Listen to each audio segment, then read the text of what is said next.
All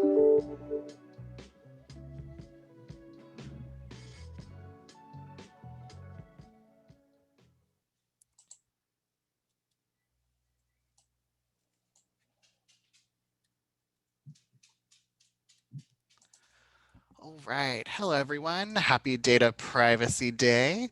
You're joining us today for a panel discussion on data privacy in 2021, sponsored and moderated by Miller Nash Dunn. I am Justin Martinez. I go by he, him, his pronouns, and I am TAO's event and program coordinator. I'm also joined by a fellow TAO staff member, Kara Snow, our Chief Community Engagement Officer, who will be helping me provide technical support. Before we get started, I'm sure everyone is a virtual meeting guru at this point. All participants have been muted. Please remain on mute unless a TAO staff member or moderator call on you. You may ask or respond to questions in the chat box publicly or privately by directing your messages to Kara or Justin, and we'll continue to monitor the chat throughout our discussion. We also ask that you engage via the participant icon on your screen for nonverbal communications. We will be doing audience Q&A through Mentimeter. You can access Mentimeter by scanning the QR code or by visiting menti.com and using the voting code 4228558. We'll share these access details once we reach that portion of today's discussion again. You can also engage with us on social media throughout the day. We love sharing what's happening with TAO and our members. Feel free to let us know what you're doing for Data Privacy Day. Now, I've had the pleasure of working with Miller Nash and today's panelists to put a thoughtful and engaging discussion together. I'm really excited to introduce today's moderator, a member of Miller Nash's business practice and a certified information privacy professional. It's really a joy and a thrill to work with Leila Javanshir. Hi, Leila, how are you doing? Hi, Justin. Thanks so much for that introduction. We're also appreciative of your time for putting this event together. It's been a seamless, I guess as we've entered it already, it's been seamless and very well organized. As Justin just mentioned, my name is Leila Javanshir. I'm an associate with Miller Nash Graham Dunn. My practice is focused on privacy and data security compliance. So I am incredibly excited to talk to our panelists today, our expert panelists really, especially on this particular day, because as many of you are likely aware, we've seen an influx in privacy legislation over the past few years, which has resulted in dramatic changes to the ways in which companies are operating and thinking about things, really from the ground up. The emphasis that's now on data security and privacy. It started, back in 2018 when we think about the GDPR, Europe's privacy law, and then we saw the global impact of that. California with their CCPA coming into effect last year, and now we have soon coming CCPA 2.0 that hits in 2023, but because of the look back period, really people need to be in compliance by 2022. And then we have Washington, which is trying to follow suit, and for the third time is the Washington Privacy Act. And all of these these pieces of legislation are really a result of just the advancement of technology. And considering the staggering volume of data that's being generated globally every day, the advances in technology are driving innovation at a rate much faster than our ability to secure whatever is being created. So due to the speed of innovation and the overall poor regulation, I think, of data privacy, there are a lot of vulnerabilities. So this is a really important conversation that we're having with our panelists today to get a boots on the ground understanding of how companies are adapting and what they're doing to make to really come into compliance with these different regulations. So I'll start by quickly introducing our panelists. I'm just going to give a quick kind of name and company, and then I'm going to turn it to them to give a little more, a deeper review of their role with their companies. So first we have Dave Dyke, who is the Chief Information Security Officer of Smarsh. And then we have Dennis Miller, who's a security architect at Talent Cybersecurity, and Morgan Mann, who's the Vice President and Chief Operating Officer of the Security Business Group at Cisco. So why don't we go ahead and start with Dave, if you want to give a little bit about your role, and then we'll move on to Dennis and Morgan. You bet. Hey, thanks, Leila, and thanks everybody for having us this morning. Yeah, I'm Dave Dyke. I lead the security program at Smarsh. We're a Portland-based software company. We primarily provide solutions to financial services businesses primarily, and involved in kind of data capture and archiving is really the industry that we consider ourselves in. And as you can imagine, security is a big focus for our customers, and it continues to be a focus for us as a business as well. Thanks, Dave. Hi, I'm Dennis Miller. I am the founder and security architect for Talent Cybersecurity. We are located in Albany, Oregon, just south of Salem. We specialize with providing security solutions and empowering local businesses to use technology. And we specialize in, we help guide businesses to keep their information and their employees and their businesses secure.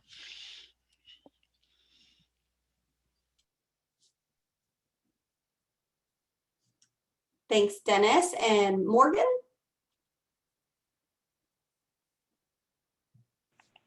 All right, there we go. Hi everyone. I'm Morgan. I run the day-to-day business for Cisco's Security Business Group. It's about a $3 billion product business that covers everything from firewalls and endpoint security to cloud infrastructure. I wear two hats primarily in the business. One is setting strategy and what have you for the product side of that business, but also I'm also a consumer of security practices because my team's also responsible for the security of the Security Business Group. So great to be here and thanks.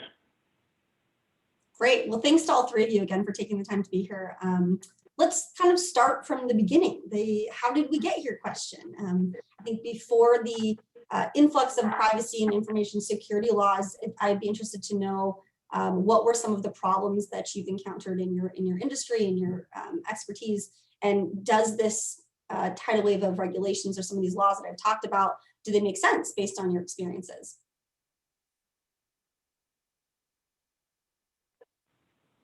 Yeah, I can start. I mean, look, maybe I can baseline it first. Cisco released a privacy study just this week, and some of the headlines there that are maybe relevant to the conversation are, first off, 93% of the organizations that we surveyed are now reporting privacy metrics to their C-level executives. Privacy budgets have doubled in 2020, and a third of all consumers have stopped buying from one or more businesses because of their data policies or practices. So it has real implications to us as business operators and participants. And then you layer on top of that the millions of workers and students who now engage in their activities from home remotely, 100% digital. The past is almost irrelevant at this point because it's accelerated. So much change has occurred, particularly in these last 12 months, with accelerating the rate in which we go digital. That it is what it is now, right? We're working in this hyper-connected digital environment that demands privacy and security take center stage. Having said that, the U.S. has historically operated far less in almost a non-regulated environment from my perspective, right? The consequences of this, personal data unencrypted, widespread sharing of personal data and browsing history across companies, consumers being treated as the product, all of this placing privacy not as a priority, but really as something to overcome. From a security perspective, companies were not required to report breaches or significant security events. The lack of transparency, preventing shareholders from making proper decisions, or customers being allowed to benefit from the information to make appropriate purchasing choices. So this tidal wave that you talked about, Leila, I think is quite warranted. The issue isn't regulation itself. The issue is, in my opinion, the lack of coherent regulation across 50 states, let alone 190 countries. The complexity and differences lead to significant issues when it comes to the cost and expense of how to manage through these waves of regulatory environments I know we'll talk about later today. And a company like Cisco can handle that, but really what's more important is the hundreds and thousands of small businesses that need to operate digitally, and how they navigate this wave of regulation in such a patchwork environment.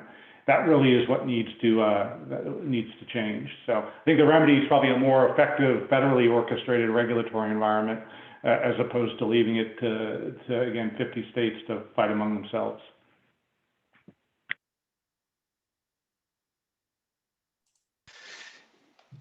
Leila, I can jump in on that question as well if you like. Please. You know, I think that in the US, you know, we've had kind of industry specific focuses on security and privacy. You know, in financial services, which is where I've spent most of my career, Gramm-Leach-Bliley was the law that really kind of established like security and privacy expectations in a big way for financial services businesses. And that's over 20 years old now. So, I mean, I think it's not a new topic by any means, but certainly to Morgan's point, we're certainly seeing a kind of an acceleration of focus of it. You know, I think there's a kind of a renewed emphasis on it broadly in a lot of industries. And I think that's gonna probably accelerate in the coming years as well. Yeah, and as we see companies, I guess, start to adapt and put more of a focus and emphasis on these laws and privacy and data security generally, I want to talk a little bit about this trade-off of privacy versus security. And I know there's a lot of conversation about, you know, achieving security and protecting against all possible threats. The trade-off to the user can be sacrificing the privacy. So I'd love to talk a little bit about what are those trade-offs and how do we balance the trade-offs, and really what are the implications for innovation based on how you make that decision. Well, hi, I can speak a little bit to that. So one of the things I've experienced over the last probably 10 years is, for lack of a better phrase, a bit of complacency in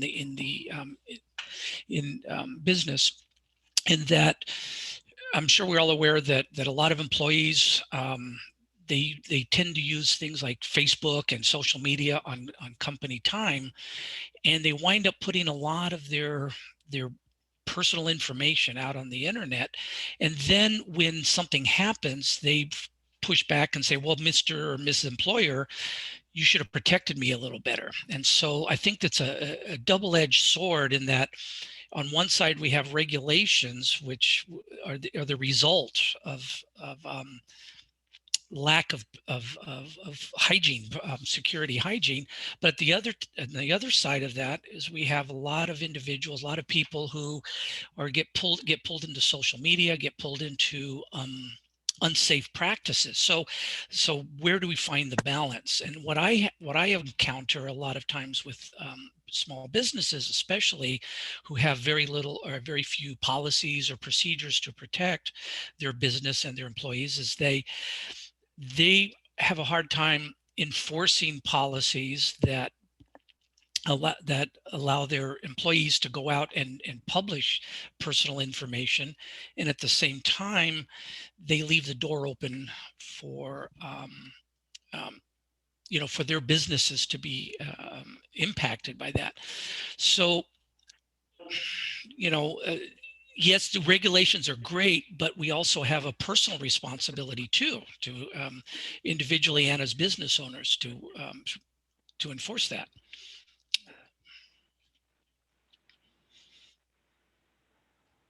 I can go. I think security and privacy can definitely coexist. There's healthy tension between the two occasionally, but one of the core tenets of security is confidentiality, right? So, we cannot have privacy without effective security. I think the challenge really is the opposite isn't always the case, depending upon where you sit. There are instances in the case of securing corporate data for public safety and law enforcement, or for national security, where privacy and security do come at policy odds.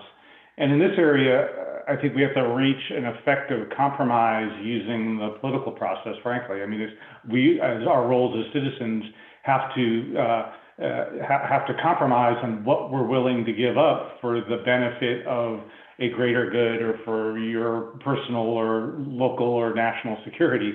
So we kind of live in this area where we need to acknowledge the trade-offs. We choose to limit the effectiveness of contact tracing for the sake of privacy, to the potential detriment maybe of containing COVID. We want end-to-end email encryption, so even when a judge issues a warrant, the ability to uncover violent, criminal, or extremist activities is limited and risks the safety of citizens potentially. I'm not saying this is all bad. I mean, these are trade-offs that as a mature society, we have to be willing to work through, debate, and compromise on to get through. But at the end of the day, privacy is a core tenet of security, and you can have both. You might just not be able to have both 100% of the time. You have to be willing to live with those trade-offs. Leila, if you don't mind, I'll just add one thing to that, Morgan, and I agree with your sentiment that there isn't always necessarily an either-or decision. It's not a zero-sum game, but there are trade-offs, and the one thing I wanted to add to that is that increasingly, I think we're seeing examples where the trade-off isn't just between kind of privacy considerations and what we have traditionally thought of as kind of information security, the confidentiality, integrity, availability, the kind of so-called CIA triad. We're seeing it relative to kind of harm and abuse as well, which is a type of security, a type of safety that people care about. But so for example, when we're designing a system, a system that users are going to use, are we going to use end-to-end encryption, or are we going to enable controls to kind of inspect and respond to illegal content? These types of decisions are increasingly, I think, trade-offs that need to be made by businesses and all of us as kind of consumers as well. I think that's a great call out, Dave. And you're right, it's only get more difficult. Yeah, and Morgan, well put. And again, that's been my challenge, or my experience and challenge with small businesses, is where helping them and guiding them to find that trade-off, find that balance. Employers that we want to give, for example, I have one of my clients is a high-tech research and development company, and they're all physicists, or they're chemical engineers, they are scientists. So they don't want to stifle innovation. They need to be able to talk to colleagues throughout the world. But there's a lot of intellectual property that needs to be protected. And as a scientist, they want to share that information. They want to be on the forefront. But there's also the risk of letting that information get out there.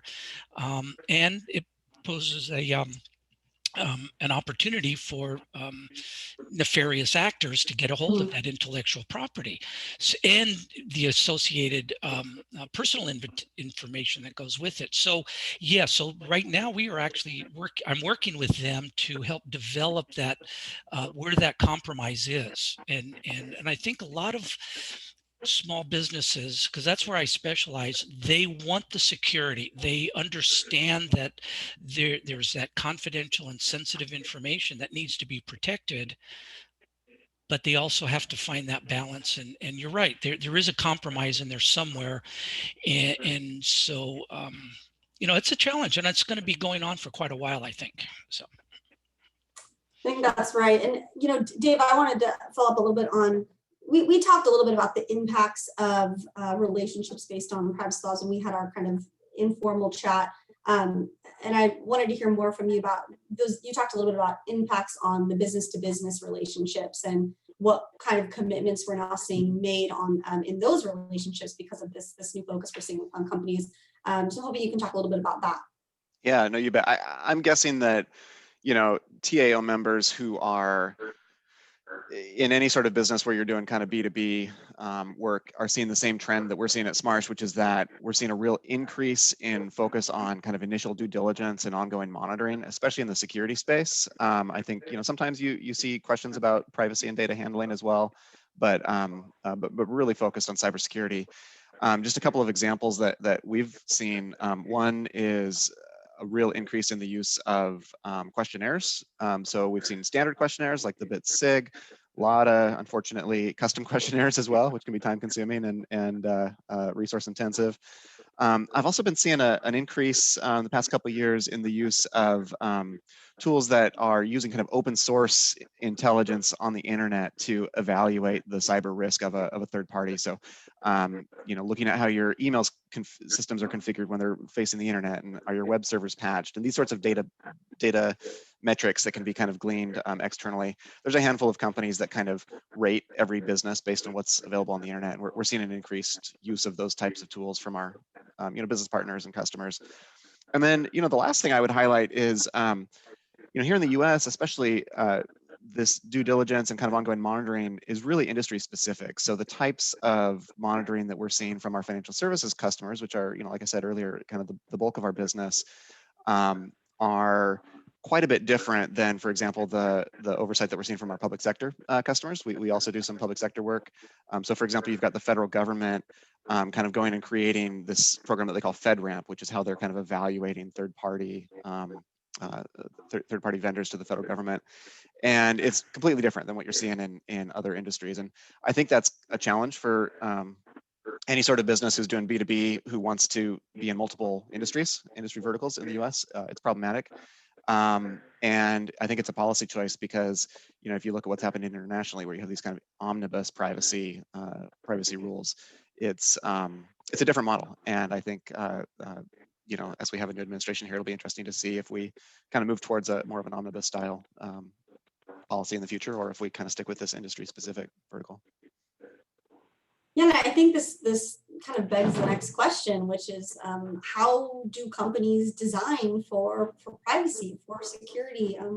As we talk about all of this, I actually Morgan looked at the Cisco data privacy benchmark and thought that was a really interesting compilation of information. But how, what are they doing? What should companies be doing to proactively protect customer data as we move forward? Maybe I'll start there too, if I could. So, I think we're seeing a few things increasingly in the tech industry. I'm seeing product teams, so product managers and designers thinking about kind of privacy by design as they're thinking about their product that they're going to create. I'm seeing them do privacy impact assessments. That's certainly a practice that we've started to practice here at SMARSH. And I think that's great. It's important that it not be kind of a siloed discipline. One other just side note I would mention, a lot of those security kind of due diligence things that you can do, so like independent audits, you can oftentimes kind of overlay privacy on top of it. So for example, we do a handful of what are called SOC 2 audits at SMARSH, which are traditionally seen as kind of information security assessments, but you can include generally accepted privacy principles from the AICPA kind of on top of that audit as one of what they call the trust principles. And we're starting to see more and more of that, I think, in the B2B space. Yeah, Dave, seeing the same thing, and back to impact assessments and privacy audits. Back to that the study we released, about a third of the survey respondents had said that they are using today privacy program audits, privacy impact assessments, obviously reporting data breaches. So we're just seeing this uptick. When we think about what we need to do to build for and design in both security and privacy, again, it can't be an afterthought.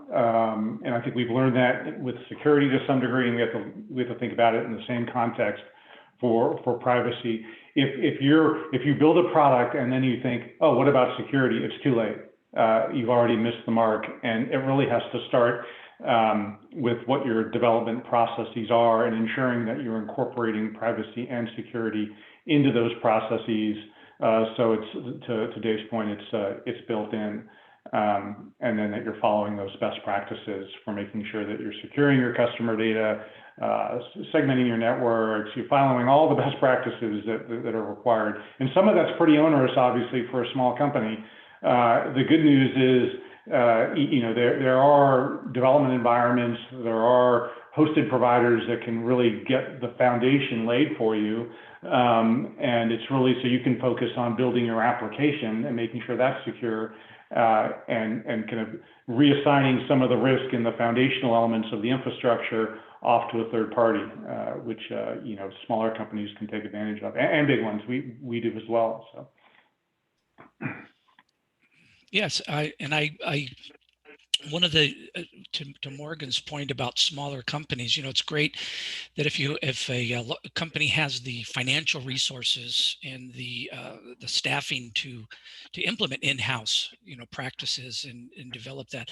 Unfortunately, a lot of smaller companies, especially in the past year, are really having a hard time financially. But so again, we have this balance. How can we help the smaller businesses, the smaller organizations develop that security practice and develop privacy practices affordably and economically. And I think that's where we as an industry, especially as consultants, come into play, is that we have to develop a consistent message. Say, okay, these are best practices. These are the ways that we can help you implement privacy policies and security practices and incorporate all of them. And that's something I'm discovering too, is how I had one client who was a physician. She branched off. She closed her group practice and went into private practice. And we had a long conversation because she had no idea what some of the ramifications were about protecting the health information. So we had a long conversation, and we basically had to develop a singular process and procedure for her business to use. Oh, excuse me, I just got momentarily derailed there.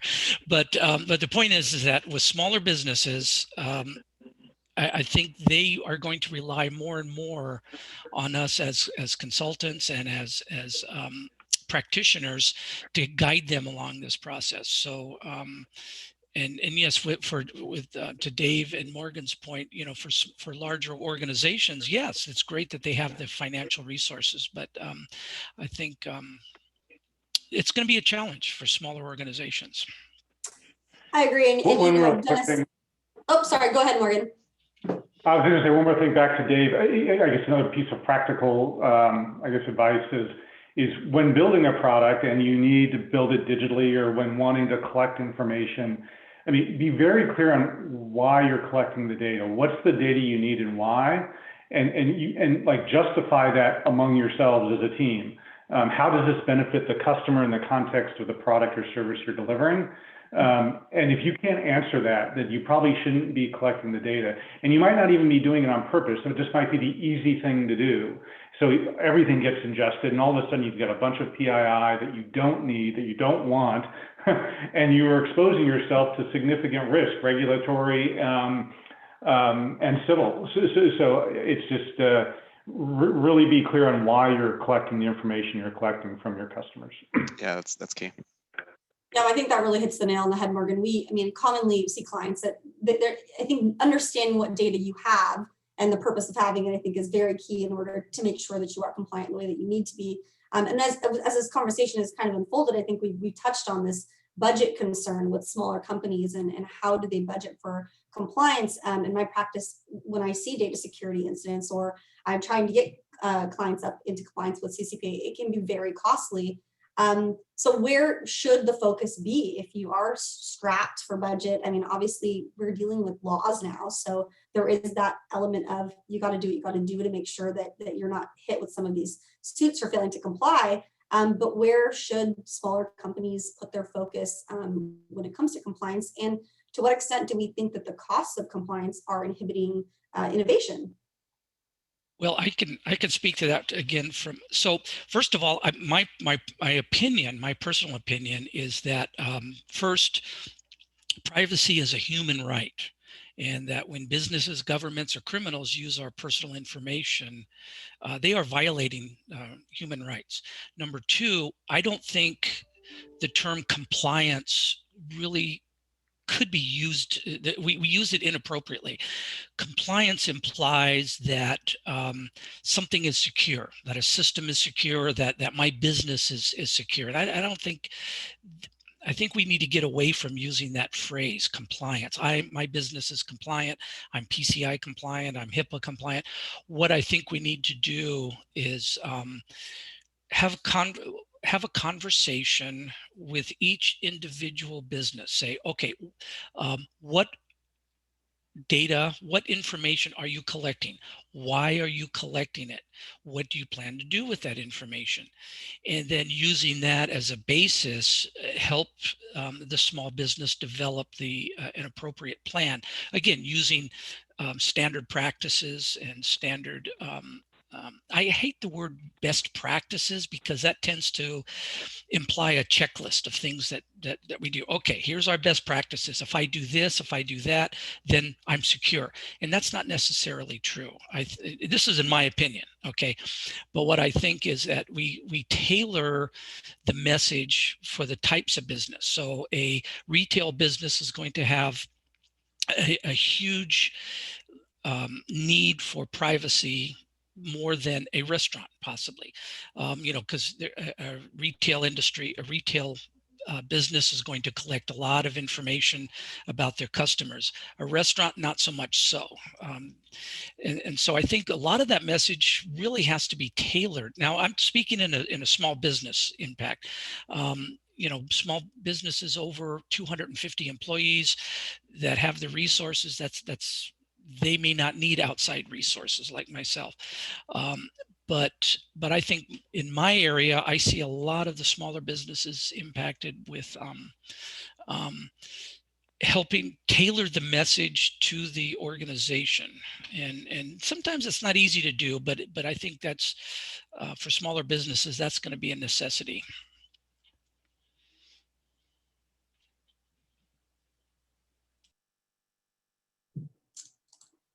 So I want to shift gears a little bit to kind of the machine learning AI category here. And Dennis, we've talked a little bit about this, so I'm turning to you a little bit more for this question. We talked a little bit about the negative consequences as a result of data, machine learning, algorithms. As we know, there's an ongoing concern regarding data bias. How has, and this is to all of you as well, how has your business been impacted by AI? Well, I like what Morgan touched on, and I'm going to go a little further with that. How many, I don't know how many people out there remember the term GIGO, garbage in, garbage out. So, and I think that applies directly to machine learning and artificial intelligence. And Morgan started to go down that path a little bit. So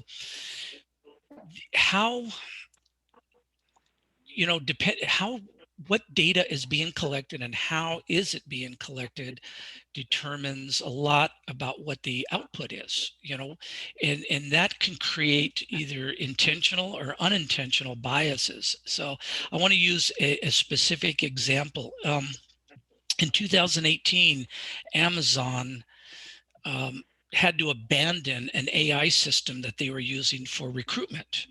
And the problem with that was they were using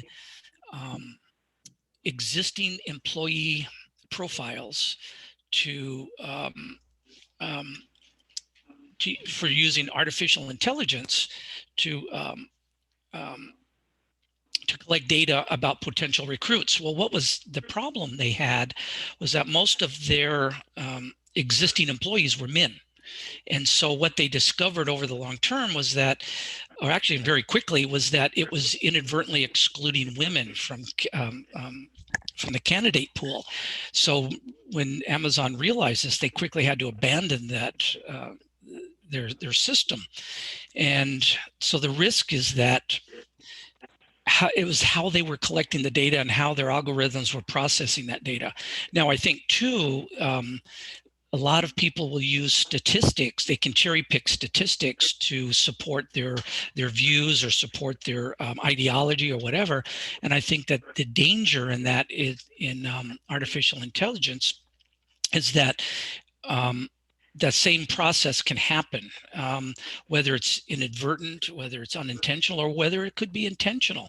So I think that bias is there, and a lot of it has to do with again, like Morgan pointed out, what is being collected, how is it being collected, and how is that data being processed for an output? Yeah, I would just say, I mean, my statement is in the context of what a company collects independent of machine learning. Machine learning is a very useful tool for the world, for companies, what have you. Take security specifically. So we go through 3 billion DNS queries a day at Cisco. Of those 3 billion, there's a tiny fraction that are nefarious, that come from bad websites, bad parts of the world, where there's a history of known criminal activity that impacts, a broader section of the world. So to think that people are going to be able to analyze that individually just is unrealistic. We go through, a company can see thousands or millions of events a day, depending on how big their network is.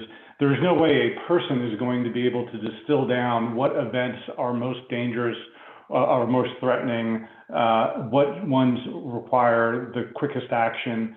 That requires an amount of machine intelligence that goes through machine learning algorithms such that it helps distill down the most important, the most critical things to take action on. It's certainly not perfect, and I think I'm taking this as a different direction from kind of the popular press and looking at facial recognition and bias in hiring and things like that. Certainly real, important to solve, but let's not throw the baby out with the bathwater relative to the capabilities and the value that things like machine learning bring to not only to security, but to everyday lives right now with where we are with the technology. So I'm not as things to get fixed, things to improve, but as a technology itself, I'm generally okay with it, particularly in the domain of security where I work. Yeah, and Morgan, we talked a little bit about this too. I mean, as far as the benefits of machine learning and where that puts companies competitively in the market is also an important thing that you just be on top of that. I think otherwise you can't compete, right? Yeah, no, it's true. And look, it's also it's a great area of innovation for small companies as well. I mean, you can get a basic tool set from Google and use TensorFlow and kind of get the basics of AI and machine learning down, and you can apply it to a niche area of manufacturing or agriculture or any industry that Oregon is known for, and you can probably get some value out of that as a niche player, leveraging common tools that are available today, most of which are free at this point. So yeah, I think it's generally a good thing. Well, and I do agree with you, Morgan, that it is a valuable tool, and it's going to be a valuable tool. We're going to need more and more of it as we go. And I was just pointing out that a bias is an unintended consequence. Certainly, there will be some people who, or some organizations who might use it inappropriately, but I think bias is in our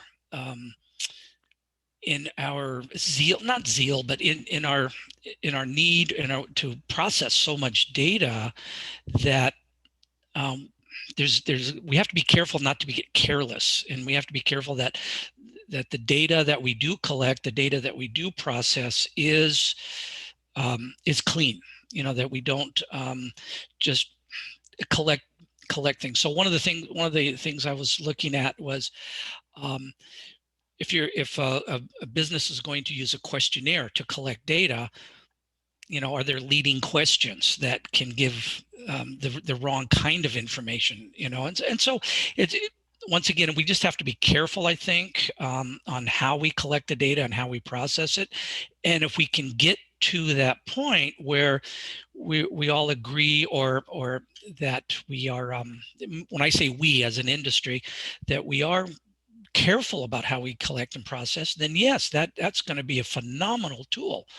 And to that, I just want to point out that on December 1st, Microsoft submitted a patent to do what they call an AI chatbot. I don't know if anybody is aware of that lately, but what this is, and I'm going to paraphrase the actual patent information. The purpose is to create a two-dimensional or three-dimensional representation of a person using as much social data information that the AI can harvest about an individual. So that is kind of I don't know if Microsoft is ever going to use that or not, but that's what kind of data are they going to process and use an AI for, to put out person who doesn't exist, using somebody else's data. So that is, to me, a kind of a not a red flag so much as just something to be aware of. So I want to make sure we have time for questions. I'm going to skip ahead a little bit, but from all three of you, what we talked about this a little bit, I guess, is what we can be expecting from companies. But what should we expect? What do you expect to see from companies as we move forward and we watch more privacy legislation unfold? I talked a little bit about Washington and just as this whole conversation unfolds, like, people are so much more aware, transparency is so much more important to consumers. There's so many different pieces to this. So what do we expect to see from businesses? I can start. I mean, I think there's a, it's a broad question. One highlight I would make is that increasingly we're going to see, I think, a focus of both the regulatory environment as well as just the way that businesses operate, de-emphasizing kind of preventative controls, things that are designed to stop a bad thing from happening, and an increasing focus on detection and response. I think that that's a trend that we've been seeing in the security industry, and I think that the regulators are catching up in that space. I'll just put a plug in here for one of my favorite Twitter handles that you all might find interesting. It's called @BadThingsDaily, and it's just somebody who basically posts kind of a hypothetical security incident every day, just as a one-liner, and then kind of everybody chimes in and responds with what they would do. And I think that that's just kind of emblematic of what we can expect to see more of in the future. Yeah, I agree, Dave, and certainly the regulatory environment will continue to evolve. And onerous isn't the right word. It's just more regulations will be coming out. I sure hope it's coherent in nature. I think we have an opportunity with this administration. Maybe we can actually see a federal framework be put in place as opposed to a patchwork, which I think would be a win for both the consumer and for companies. So we're only having to deal with one, not 50. And in the area of privacy, I do think, look, I mean, this year and this pandemic is, it's changed the way we've worked forever. And when you're not working in the four walls of a company, of an enterprise, and you are accessing data and personal information from wherever you are, of your customers or of your employees or what have you, privacy is going to it's going to have to be built in more into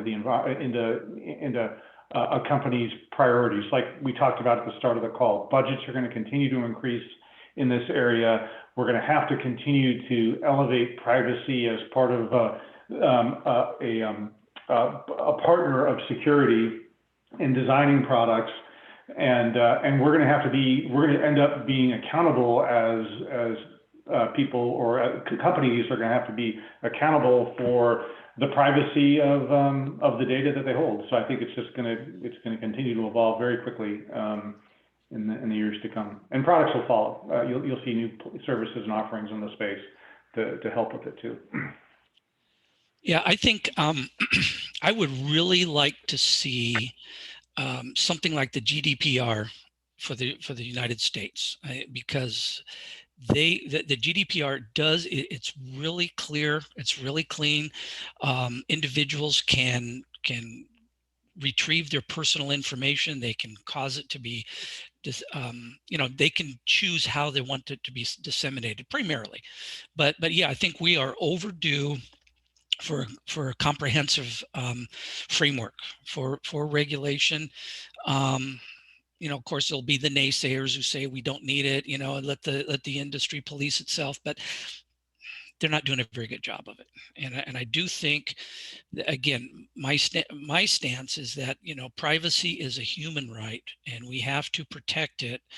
And if we have to resort to some form of regulation, then we have to accept that and move on. But I think we're overdue.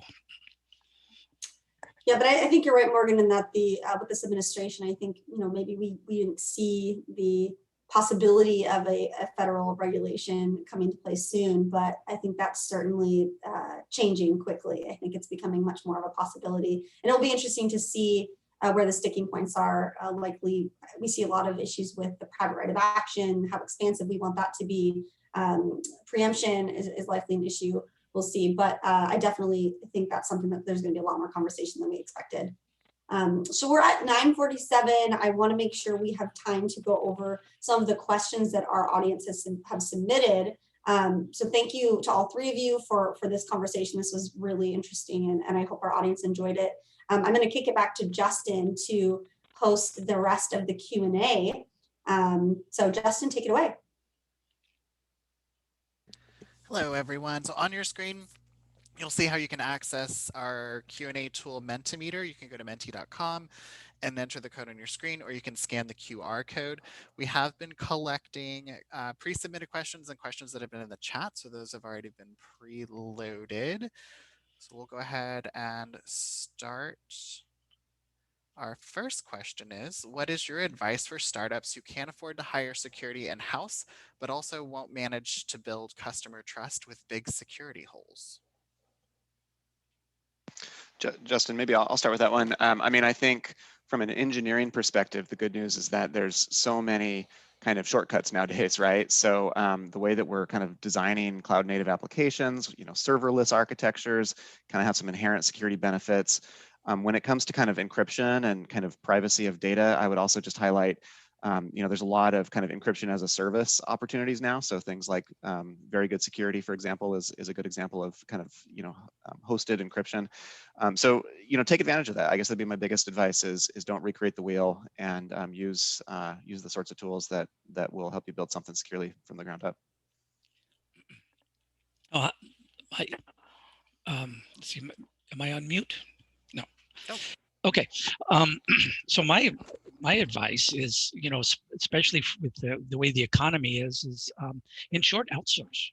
In the long run, a quality vendor will cost less than salaries, insurance, taxes, and training. And security professionals like us, we have to maintain our credentials like accountants just to stay current. And using references, a small business or a small startup, in a little bit of research, you can locate a consultant or vendor to assist. We use my organization, we use a 4-step process to assist with organizations, to assess your security, find your gaps, mitigate your gaps, secure your business. And one thing I'm real strong proponent is some kind of a disaster recovery business continuity plan. So your business model, you might need to retain a vendor, to perform support or periodic assessments or audits. And a good vendor will help the startup find the balance between what your staff can do, and they can empower your staff to do a lot of internal stuff. And just to understand that it's not realistic or feasible to be 100% secure. What we work with our clients to just help you find that acceptable risk level, and then give you the tools to manage it.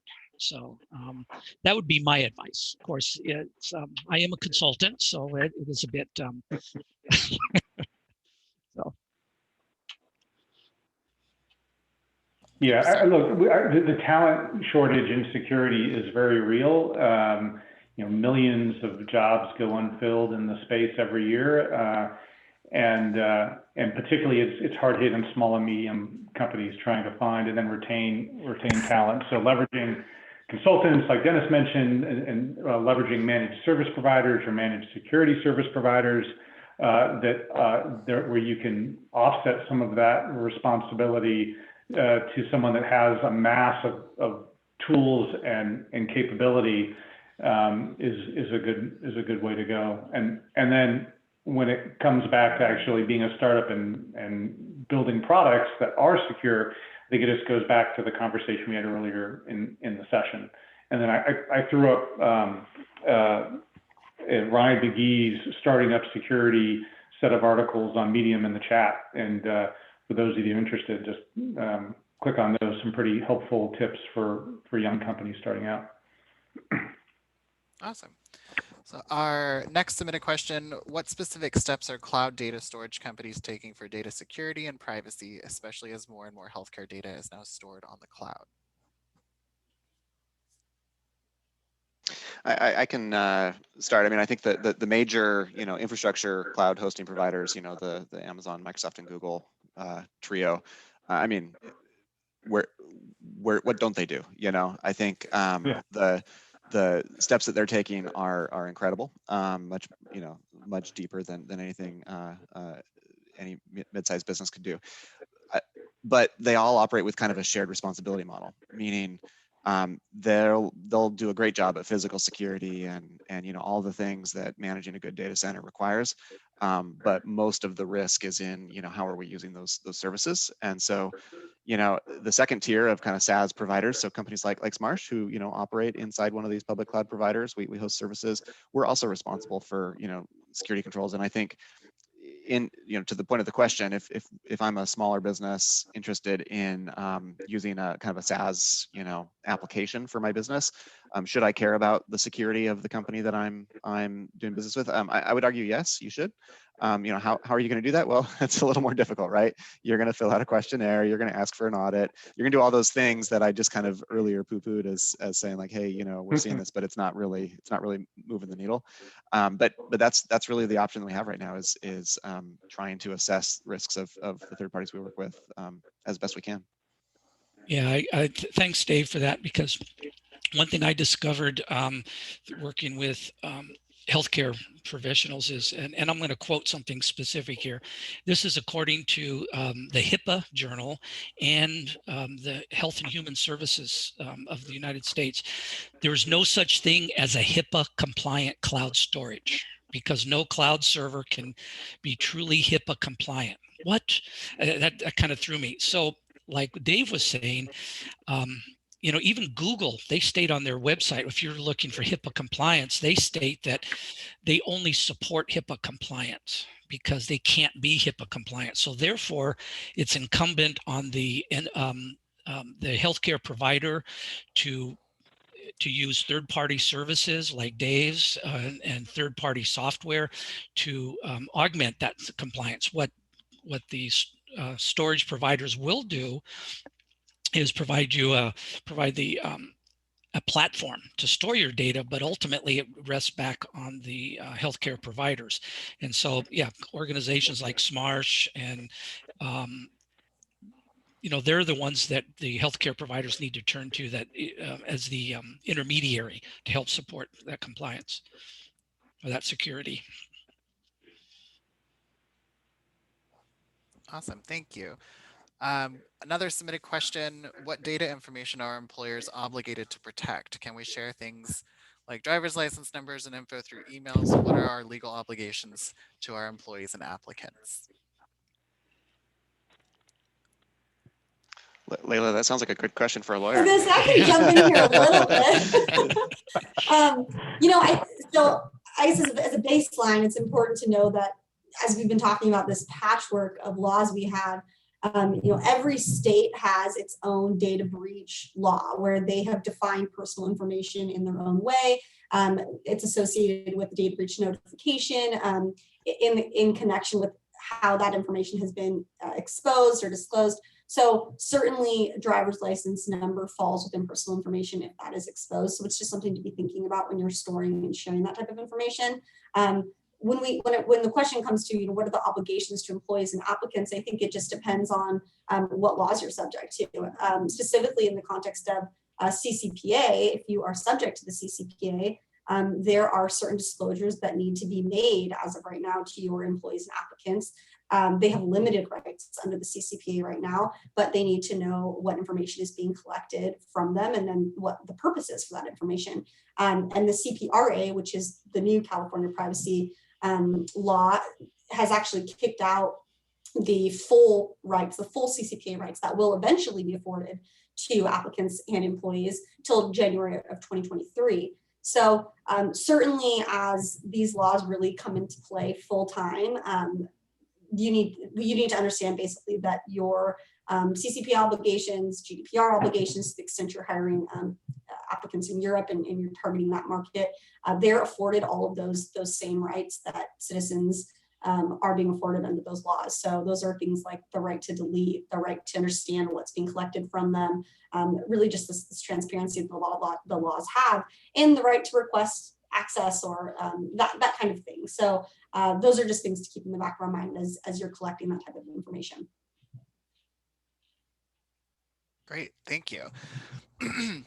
Our next submitted question, what do you consider organizations' biggest liabilities in terms of money related to data privacy breaches? What about biggest liabilities in terms of corporate reputation? Any reports or statistics to share?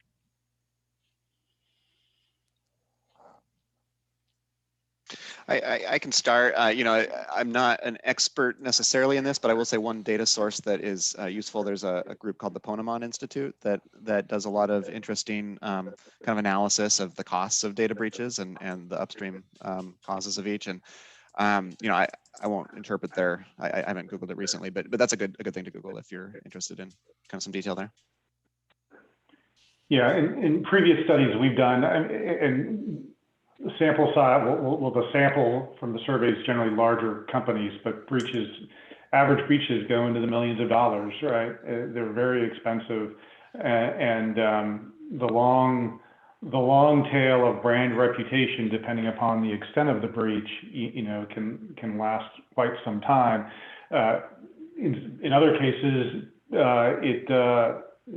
companies recover rather quickly, like the Equifax breach of several years ago. Lots of headlines for about a quarter. Market valuation decreased significantly by over 20%, but within 12 to 18 months, I want to say they were at all-time stock highs and had recovered, at least in the market. Maybe not in terms of consumer confidence, but that's a distorted market because we don't have a choice as consumers what companies collect, what credit reporting agencies we use. It's not for us; it's for other companies. The biggest liabilities, it's about trust, right? And will a consumer trust you in the future, holding your data, protecting your transactions, and if not, what are the alternatives for them to go do something else? In B2B environments, there's often many choices. And so I think B2B companies have to be particularly sensitive. In B2C, and unfortunately, the larger you are, I think the less exposed you are to when a breach happens. What can a consumer do? They can, I suppose, boycott your site or try to find an alternative. But in many cases, there's not a lot of alternatives to find. So I think we as consumers can be a bit more exposed there.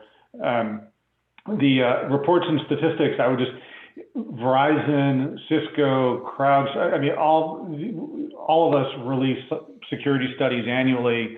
And they're fairly neutral. They're not about like positioning a given product, regardless of what one of these companies you take a look at. But if you want, like, I suppose a more independent one, the one Dave mentioned, Verizon, I think does a pretty good one. That's kind of vendor agnostic from a product perspective. So yeah. Justin, I sent you a couple of links. There's two that are really recent. One is IBM, IBM.com. They've got a download, and it was December of last year, 2020. And it's a real clean, easy to read report. And there's another one, Cybersecurity Insiders, and they reference the latest Ponemon reports as well, and they're all really recent, like November and December of last year. So I found those to be really good, clean, vendor neutral reports. But one thing I want to just emphasize is that one of the things I've seen is that the organization who takes security and privacy serious are less likely to be impacted when a breach happens. It's the organizations whose senior management has the attitude of this will never happen to us, or are complacent about security and privacy. They're the ones that are going to suffer the worst. If a company takes it seriously, when something happens, they're able to respond quickly and they're able to recover quickly and have a little bit of integrity and a better reputation in the long run. They can admit their mistakes or admit that something went wrong. So.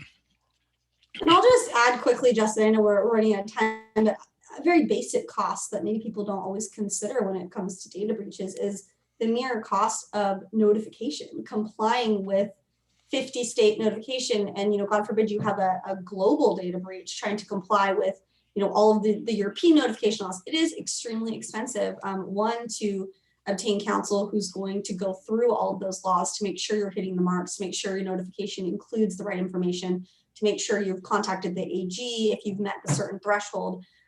There's a lot that just goes into the very kind of general, okay, what happened and what's the data we're talking about? Does it fit that state's definition of personal information? And now, going about in some states where you have to provide a physical written letter, sending a letter to 50,000 people who have been impacted is really costly, and especially to small companies, it can. Sometimes you have to make that call of, can we even afford to do this, because it will put your business under just trying to comply with the notification aspect of it. So that's just a huge liability too if this kind of incident happens. Yeah, that's a great point. Thank you, Leila. Well, we are just past time. We do have some outstanding questions, so we'll work on getting some updates to everybody whose questions who didn't get answered. As I mentioned in the chat earlier, we did record today's session, so I will be providing a follow-up recording so you can share this with your colleagues or double check any additional information that you got that was informed to you today. So I want to thank our panelists for participating. Thank you to Miller Nash for sponsoring today's session. Thank you, Leila, for moderating today's session. Do you have any parting words, everybody, before we continue on with our day? Thanks for joining. It was great to be here. Thanks, you, everybody. We'll talk to you again soon. Thank you. Bye. Bye.